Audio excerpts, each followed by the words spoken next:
Salut Internet. Aujourd'hui nous allons parler du film avec lequel j'ai grandi. Un film merveilleux qui résonne encore en moi à chaque fois que je le visionne. Une chose est sûre, c'est que mon histoire d'amour avec ce film est sans fin. L'Histoire sans fin est un film sorti en 1984, tiré du déjà merveilleux livre du même nom sorti en 1979 et écrit par Michael Ende. Portez bien son nom pour le coup. Je ne vais pas trop m'attarder sur le livre, même si je vous encourage vivement à le lire, mais cela pour éviter de tomber dans les classiques ouais, mais tu vois, dans le livre, c'est quand même vachement mieux. Parce qu'en plus, les gens qui te disent ça, la plupart du temps, ils ont même pas lu le livre, et puis ils font ça surtout pour se la raconter. Et pour ceux qui n'ont pas vu le film, je vous conseille d'arrêter la vidéo ici et d'aller le voir, pour éviter de vous spoiler. Et si vous en fichez d'être spoilé, bah, continue. Comme je le disais, je ne vais pas m'attarder sur le livre, parce qu'il y a effectivement de nombreuses différences. Néanmoins, notez tout de même que le film ne raconte que la première moitié du livre. Donc le film L'Histoire sans fin est sorti en France le 21 novembre 1984, c'est-à-dire la veille de la naissance de Scarlett Johansson. Ouais, ça n'a rien à voir, mais j'avais envie de le dire. Le film est réalisé par Wolfgang Petersen, réalisateur entre autres d'Alert, Air Force One ou encore 3. Il est produit par Bavaria Film, qui ont dans leur curriculum vitae des films comme La Grande Évasion ou Astérix et Obélix contre César. Ouais, bah on peut pas tout réussir non plus, hein. L'Histoire sans fin nous donne le récit de Bastien Balthazar Bucks, un jeune garçon timide, pas sûr de lui, avide et passionné de littérature. Ouais, des bandes dessinées. Non, j'ai lu L'île au trésor, Le dernier des Mohicans, Le magicien d'Oz, 20 milieux sous les mers, Le Seigneur des Anneaux, Tarzan... Oui. Il vit avec son père qui ne comprend que peu les désirs et rêves de son petit garçon. Mais il semble faire ce qu'il peut, suite au deuil que vit la famille. En effet, nous apprenons vite que Bastien a perdu récemment sa mère. Alors qu'il se rend à l'école, 3 voyous de sa classe se mettent à le harceler et le poursuivent dans la rue. Bastien se réfugie alors dans une petite librairie et met la main sur un livre qui semble l'appeler. Ah non, je ne l'ai pas, mais je pourrais vous le trouver. L'Histoire sans fin. Faut compter dans les 350. Bastien emprunte le livre et va se cacher dans le grenier de son école pour le lire. Il y apprend l'histoire de Fantasia, monde fantastique alors ravagé par le néant, une brume dévorante qui détruit petit à petit cet univers. Mangeur de pierre, ce que tu nous as raconté est aussi arrivé à l'endroit où je vis dans l'Ouest. Il y a une étrange sorte de néant qui a tout détruit. C'est vrai. Nous, les vagabonds, nous vivons dans le sud. Et ça nous est arrivé aussi. Alors, ça n'est pas arrivé uniquement dans notre région de Fantasia. Les habitants de Fantasia se réunissent alors à la Tour d'Ivoire pour demander secours à l'impératrice. On y apprend qu'elle se meurt et qu'elle ne peut se montrer. On comprend alors que la mort imminente de l'impératrice et le néant ont un lien. Une prophétie indique alors qu'un héros devra partir trouver un remède quelque part dans le pays. Un jeune homme est fait envoyer chercher. Il se prénomme Atreyu et il se trouve que c'est un enfant. Il lui a alors donné Laurine, le médaillon de l'impératrice. Grand souci.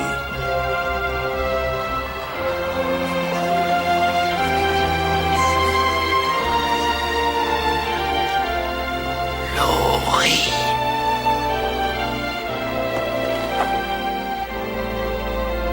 Il accepte la quête et part à l'aventure accompagné de son fidèle cheval Artax. Le film est une espèce de mise en abîme et on y suit les aventures de Bastien qui lui-même suit les aventures d'Atreyu. Le jeune garçon Atreyu traverse Fantasia à la recherche de Morla la Vénérable qui pourra peut-être lui indiquer où se trouve le remède.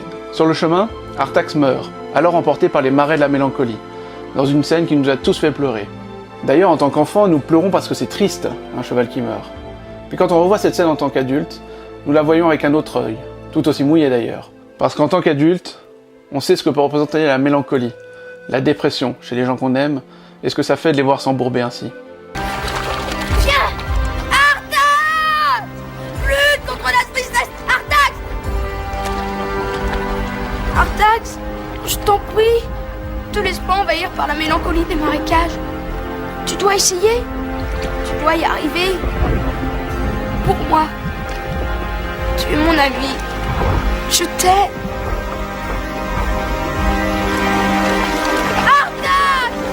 Imbécile de cheval! Il faut que tu bouges, sinon tu vas mourir! Bouge, s'il te plaît! Je te laisserai pas faire! N'abandonne pas!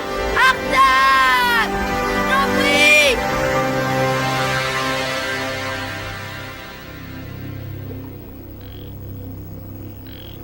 Atreyu va finalement retrouver Morla la Vénérable, qu'il envoie sur la piste de l'oracle sudérien à 16 000 km de là. Trop loin pour avoir le temps de sauver Fantasia. Atreyu repart dans les marais, peu convaincu par la réussite de son entreprise et miné par cette nouvelle. Il commence à sentir le désespoir le gagner et s'enfonce peu à peu dans le marais. Il est heureusement sauvé alors des griffes de Mork, serviteur et annonciateur du néant, par le dragon de la fortune Falkor.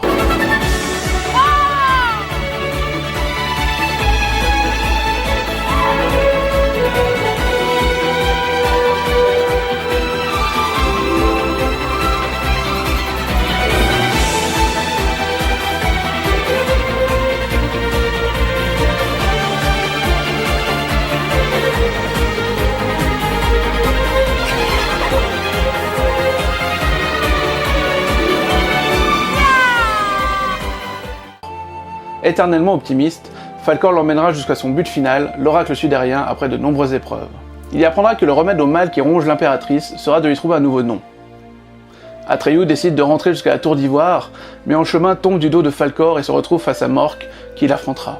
Mais pourquoi Fantasia est en train de mourir? Parce que les gens commençaient à perdre l'espoir et à oublier leurs rêves.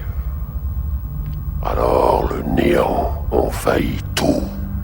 Qu'est-ce que c'est que le néant? Ce qui reste, le vide, le désespoir. Mais le néant le rattrape, et Fantasia est entièrement détruite.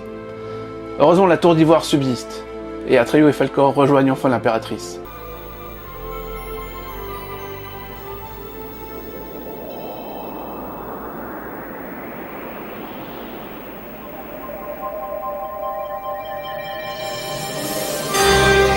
Falkor! La Tour d'Ivoire!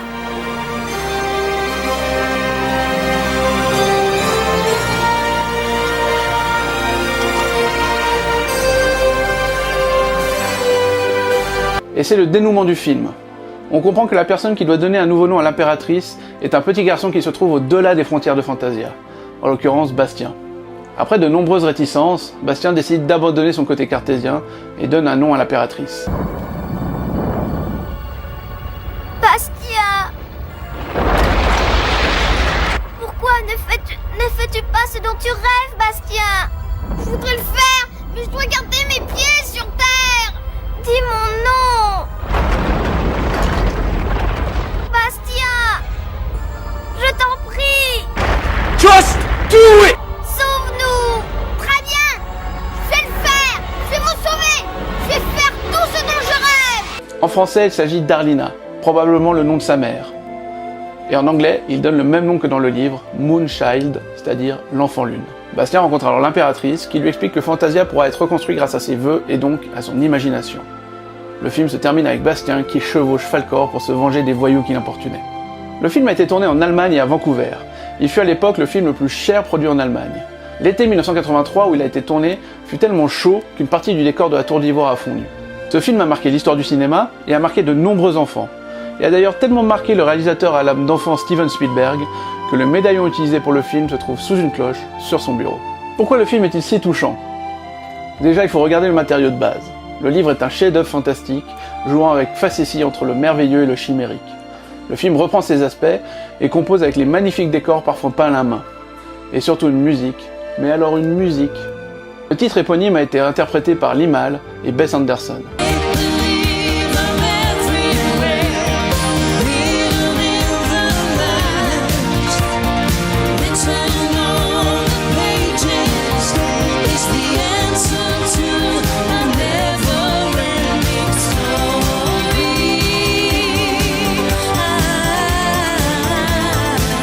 Le film marque par ces scènes que nous vivons littéralement avec Bastien. On pleure à la mort d'Artax, on retient notre respiration à l'épreuve du Sphinx, et on a peur à l'arrivée de Mork. Et le film raconte l'importance de l'imagination, de la fantaisie, du besoin de quitter notre réalité pour rejoindre le produit de nos rêves. Et que si nous ne prenons pas du temps pour cela, le néant nous détruira, et nous nous embourberons dans les marais de la mélancolie. L'histoire sans fin n'est pas le titre de l'histoire de Bastien, c'est le titre de notre histoire, celle qui ne doit pas finir, celle de notre imaginaire, que l'on soit enfant ou adulte. Finalement, quel nom aurais-je donné à l'impératrice? Car elle aussi finit par parler de nous, spectateurs. Et nous devenons partie prenante de l'histoire sans fin. Toutes les aventures que tu as eues, il les a partagées avec toi et d'autres ont partagé les siennes. Ils étaient avec lui quand il s'est caché dans la librairie. Le film aura eu 2 suites relativement oubliables, ainsi qu'une série, un dessin animé et un jeu sur Commodore 64. Pas de gamme de jouets, bizarrement, mais j'ai trouvé sur le net quelqu'un qui a réalisé une fausse gamme vraiment très chouette et je vous invite à aller la voir. Barrett Oliver, qui jouait Bastien, après avoir joué dans Cocoon, est devenu professeur de photo et a quitté l'industrie du cinéma. Noah Tawey, qui jouait Atreyu, a quant à lui eu quelques rôles dans Battlestar Galactica, ainsi dans le film Troll, où il jouait Harry Potter. Oui, Harry Potter. Un film qui aurait été une source d'inspiration pour une certaine écrivain britannique. Aujourd'hui, il possède un salon de tatouage à Los Angeles. Quant à Tammy Stronach, ses parents l'ont extrait du milieu du cinéma. Elle est devenue danseuse et a sa propre compagnie aujourd'hui à Broadway. Et quant à moi aujourd'hui, grâce à la magie de YouTube, je peux faire ça.